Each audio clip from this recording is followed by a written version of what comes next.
নমস্কার, আমি রূপা ভট্টাচার্য, একজন যোগা টিচার এবং instructor, certified in Ayush department of government of India. আজকে আমি যে সমস্যাটা নিয়ে কথা বলবো, শরীরে পেটের গন্ডগোল নিয়ে সমস্যা। পেটের গন্ডগোল হলো আমাদের সমস্ত রোগের সৃষ্টির কারণ।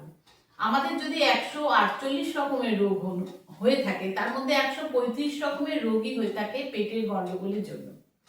পেটে ব্যথা, পেটে পাথর হয়ে যাওয়া, পেটে টিউমার হওয়া, অতিরিক্ত গ্যাস হওয়া, পেটের গন্ডগোলের জন্য আমাদের কোষ্ঠকাঠিন্য, বিভিন্ন রকম সমস্যা হয়ে থাকে পেটের গন্ডগোল থেকে, এবং এই থেকেই রোগের সৃষ্টি হয়ে থাকে। যখন আমাদের খাবারটি ঠিক মতো হজম না হয়, তখন সেই খাবারের টুকরো এবং দানা শরীরের বিভিন্ন অংশে গিয়ে জমা হয়।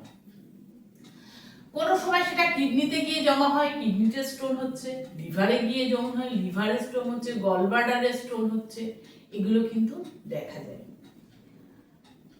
এখন আমি বলতে চাই যে পেটের গন্ডগোলের জন্য কি কি রোগ হতে পারে। ধরুন স্কিনের প্রবলেম একটা বিশাল সমস্যা। স্কিনের প্রবলেম কিন্তু অনেক সময় পেটের গন্ডগোল থেকে হয়। এই স্কিনের প্রবলেমকে ঠিক করার জন্য আমরা, ধরুন এই যে ফোড়া হয়, ব্রণ হয়, এগুলো কি হয়? এইগুলো ফোড়া, ব্রণ, এগুলো কিন্তু আমাদের খাবারের যে ব্যাড এফেক্ট, তার ফলে এগুলো কিন্তু কোনো জায়গায় গিয়ে জমা হয়, শরীর থেকে বেরিয়ে যায়। এগুলো কিন্তু আমাদের উপকারী। এই যে পক্স হচ্ছে, শরীরের কোনো বিশেষ দূষিত পদার্থ আমাদের শরীরের বাইরে বেরোনোর জন্য এই জিনিসগুলো দেখা যায়। ফুসকুড়ি, ঘামাচি, যখন হজম ঠিক মতো হচ্ছে না, তখনই তার ব্লাড সার্কুলেশন বেশি ভালো হচ্ছে না, তখনই এই স্কিনের প্রবলেমগুলো হয়ে থাকে। তারপর দেখুন খুব প্রেশার বেড়ে যায়, খাবারের থেকে কিন্তু এটা হয়। প্রেশার খুব বেড়ে যায় আমরা যদি খুব প্রোটিনযুক্ত খাবার খাই, যেটা আমাদের হজম করার ক্ষমতা নেই, সেক্ষেত্রে কিন্তু আমাদের প্রেশারের সমস্যা দেখা দিতে পারে। তারপরে এই যে সুগারের ক্ষেত্রে কি হয়? কোলেস্ট্রল বেড়ে গেলে সুগার হয়, অনেক সময় দেখা যায়। কোলেস্ট্রলটা কি? খাবার খেতে খেতে খাবারের টুকরোগুলো সঠিকভাবে রক্তের মধ্যে দিয়ে সার্কুলেট না হলে বিভিন্ন নালীর মধ্যে সেগুলো জমে গিয়ে কোলেস্ট্রলের পরিমাণ বাড়িয়ে দিচ্ছে, রক্ত ঘন করে দিচ্ছে, কোলেস্ট্রলের পরিমাণ বাড়িয়ে দিচ্ছে। ভালোভাবে রক্তটা পিউরিফাই হচ্ছে না, তার থেকে সুগার হচ্ছে এবং কিডনির প্রবলেম দেখা দিচ্ছে। কিন্তু আমাদের পেটকে কিন্তু ভালো রাখতে হবে। পেটকে অবশ্যই পেটের উপযোগী খাবার দিতে হবে, তবে আমরা কিন্তু অনেক সমস্যা থেকে দূরে থাকতে পারবো। পেটের জন্য যে আমাদের কোষ্ঠকাঠিন্যের প্রবলেম হয়, পাইলসের সমস্যা হয়, এটা তো কিন্তু একটা বড় সমস্যা। এটা কিন্তু সম্পূর্ণ পেটের গন্ডগোলের জন্যই হয়ে থাকে। যে খাবারগুলো আমাদের শরীরে উপযুক্ত নয়, আমরা যদি সেই খাবারগুলো নির্দিষ্ট পরিমাণে বেশি খেয়ে ফেলি, তাহলে আমাদের কিন্তু শরীর সেটা নিতে পারবে না। 148 রকম রোগের মধ্যে 135 রকম রোগ যে পেটের সমস্যার জন্য হচ্ছে, আর বাকি যে ধরুন 13-14 রকমের রোগ, সেটা কিন্তু হচ্ছে আমাদের জলের সমস্যার জন্য, শরীরে জলের পরিমাণ কম বেশি হওয়ার জন্য। জল কিন্তু মহা ওষুধ। আমি প্রমাণ করে দেখতে পারি যে ওষুধের থেকেও বেশি দরকারি কিন্তু জলই পারে আমাদের সমস্ত রোগকে সঠিকভাবে কমিয়ে দিতে, কিন্তু আমরা জলকে সঠিকভাবে ব্যবহার করি না। জল খাবার কতগুলো পদ্ধতি আছে। জল অবশ্যই আমরা বসে খাবো। জল যদি আমরা বসে খাই, তাহলে কিন্তু আমাদের ভীষণ উপকার হয়। জল কি করে? সারা শরীরকে ধুয়ে পরিষ্কার করে দেয়, খাবারকে হজম করতে সাহায্য করে এবং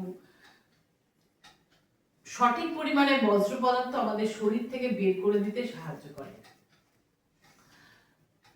এই যে আমাদের মুখের লালা, আমরা যে সকালবেলা ঘুম থেকে উঠে ঈষদুষ্ণ গরম জল খাবো, এই যে গরম জলটা আমরা খাই, সেটা খেলে কি হয়? প্রথম কথা, সকালবেলা আমরা মুখ ধুয়ে ফেললাম, আমাদের কিন্তু মুখে সারা রাতের যে লালাটা, সেটা কিন্তু নষ্ট হয়ে গেল। 5 গ্রাম লালার দাম, 5 মিলিগ্রাম লালার দাম কিন্তু 16,000 টাকা। সেই লালাটাকে ওষুধ দিয়ে বিভিন্নভাবে তৈরি করা হয়, সেই ওষুধগুলো আমাদের খাওয়ানো হয় যাতে হজম হয়। হজমের ওষুধ কিন্তু মেইনলি এই হরমোনাল ওষুধ, যেগুলো আমাদের খাবারকে হজম করে। কিন্তু আমরা যদি আমাদের সঠিকভাবে লালাটাকে ব্যবহার করি, আমাদের ব্রণ বা স্কিনের কোনো প্রবলেমে আমরা লালা লাগাতে পারি, তাহলে কিন্তু আমাদের মুখের এই লালা ব্রণ কমে যাবে বা অন্য কোনো স্কিন ডিজিজ কমে যাবে। আবার যাদের চোখের প্রবলেম হয়, চোখে যদি লালা লাগানো যায়, তাহলে কিন্তু চোখে যাদের ব্ল্যাক আউট হয় না, বিভিন্ন কালারের সমস্যা আসে, সেটা অনেকটাই কমে যায়। ওটা ধরুন দীর্ঘ 1 মাস ধরে আপনাকে লাগাতে হবে। সকালবেলা উঠে যেই আপনি মুখ ধুয়ে ফেলছেন, আপনার সারা রাতে মুখের ভেতরে লালাটা কিন্তু বেরিয়ে যাচ্ছে।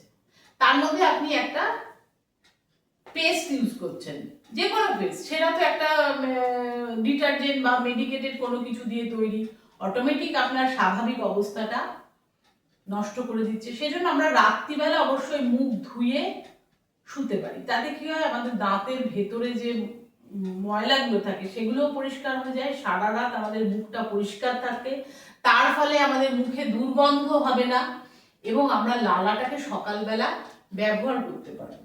এইবার সকালবেলা উঠে যেই আমরা উষ্ণ গরম জল খাবো, গরম জলটা কি করবে, আমাদের সমস্ত মুখের ভেতরে লালাটাকে জড়ো করে পেটে ঢুকিয়ে দেবে এবং তখনই তার সঙ্গেই কিছুক্ষণের পরেই দেখতে পাবো আমরা আমাদের কিন্তু বাথরুম বা মল বা মূত্রের বেগ আসবে এবং আমাদের সঠিকভাবে মলমূত্র পাস হয়ে যাবে।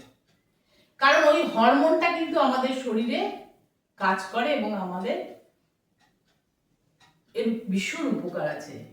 কিন্তু আমরা অনেক ক্ষেত্রে যদি উঠেই মুখে আগে ব্রাশ করি, জল খাওয়ার আগেই মুখটা ব্রাশ করলাম, তখন কিন্তু তার এফেক্ট কিন্তু আমরা পাবো না।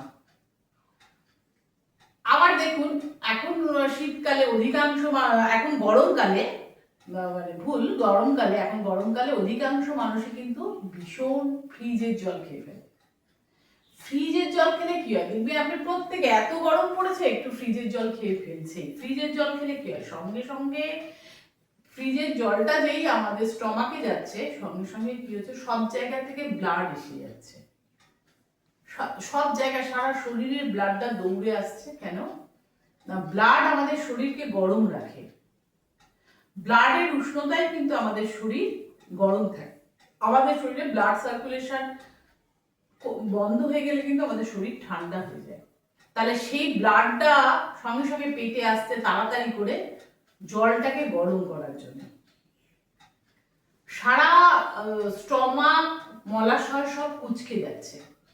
এবার আপনি কিছুক্ষণ বাদে বাদে ফ্রিজের জল খাচ্ছেন, বারবার করে ওটা কুঁচকে যাচ্ছে এবং ব্লাডগুলো দৌড়ে আসছে জলটা গরম করার জন্য। অটোমেটিক আপনার পরদিন সকালে কিন্তু কোষ্ঠকাঠিন্য দেখা দেবে। কেন, আপনার টেম্পারেচারের হেরফেরের জন্য আপনার সঠিকভাবে মলমূত্র পাস হবে না, বাথরুম ভীষণ কম হবে।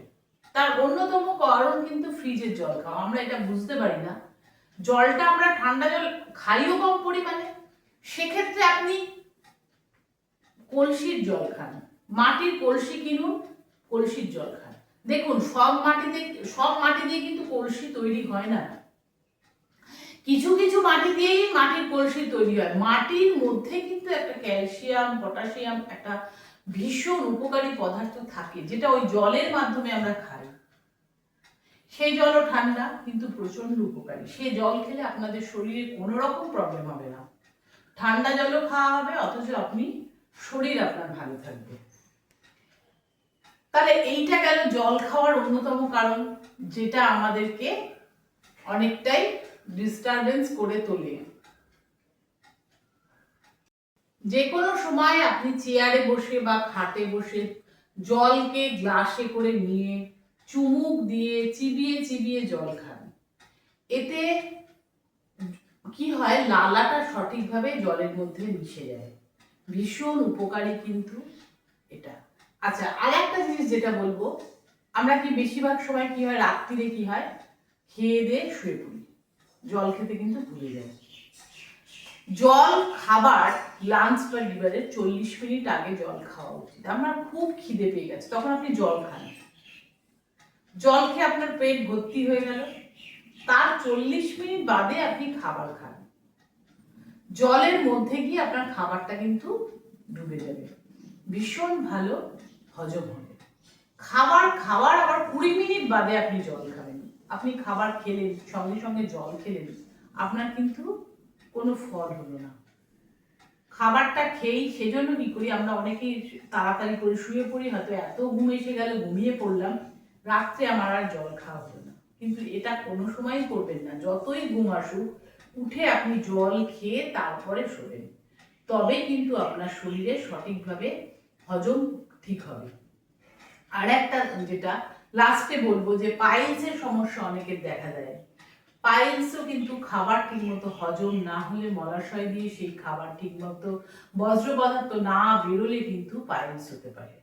পাইলসের ভীষণ কার্যকরী হয়, পাইলস থেকে ব্লাড পড়ছে বা পুরো কালো পায়খানা হচ্ছে, সেক্ষেত্রে আমরা কিছু করতে পারি। কালো আঙুর জলে ভিজিয়ে রেখে দিতে পারি রাত্রিবেলা, ভালো করে ধুয়ে আঙুরটি যদি আমরা রাত্রিবেলা ভিজিয়ে রেখে দিই, পরের দিন সকালবেলা সেই আঙুরটা প্রথমে আমরা জলটা খেয়ে নেব, তারপরে আমরা আঙুরটাকে চিবিয়ে চিবিয়ে পুরো আঙুরটা খেয়ে নেব। ভীষণ উপকার। এটা যদি আপনি 10 দিন করেন, তাতেই কিন্তু আপনার পাইলসের সমস্যা দূর হয়ে যাবে। সঙ্গে আপনি দুপুরবেলাও একবার আঙুর ভিজিয়ে খেতে পারেন। আর খুব বাড়াবাড়ি হলে সেক্ষেত্রে আমরা কর্পূর অনেক সময় খেয়ে থাকি। আমার মনে হয় কালো আঙুর বা কিশমিশ, কালো আঙুর বা কিশমিশ যেটা শুকনো ড্রাই অবস্থায় থাকে, সেটাকে জলের মধ্যে ভিজিয়ে সেই জলটা খাওয়া উচিত। এবং জলে ওই শুকনো কিশমিশটা পুরুষ্ট হয়ে যখন ভোরবেলা সেটা জলপূর্ণ হবে, সেটাকে আপনি চিবিয়ে চিবিয়ে খাবেন। এতে আপনার পাইলসের প্রবলেম বা কোষ্ঠকাঠিন্য প্রবলেম অনেকটাই দূর হবে, হজম শক্তি বাড়াবে, পেটের সমস্যা দূর হবে এবং আপনার স্বাভাবিকভাবে অনেক রোগ থেকে আপনি দূরে থাকতে পারবেন। এই ছোট ছোট টিপসগুলো যদি আপনারা মেনে চলেন, জল খাওয়ার টিপস এবং খাবার খাওয়ার টিপস, তাহলে কিন্তু আপনারা অনেকটাই উপকার পাবেন।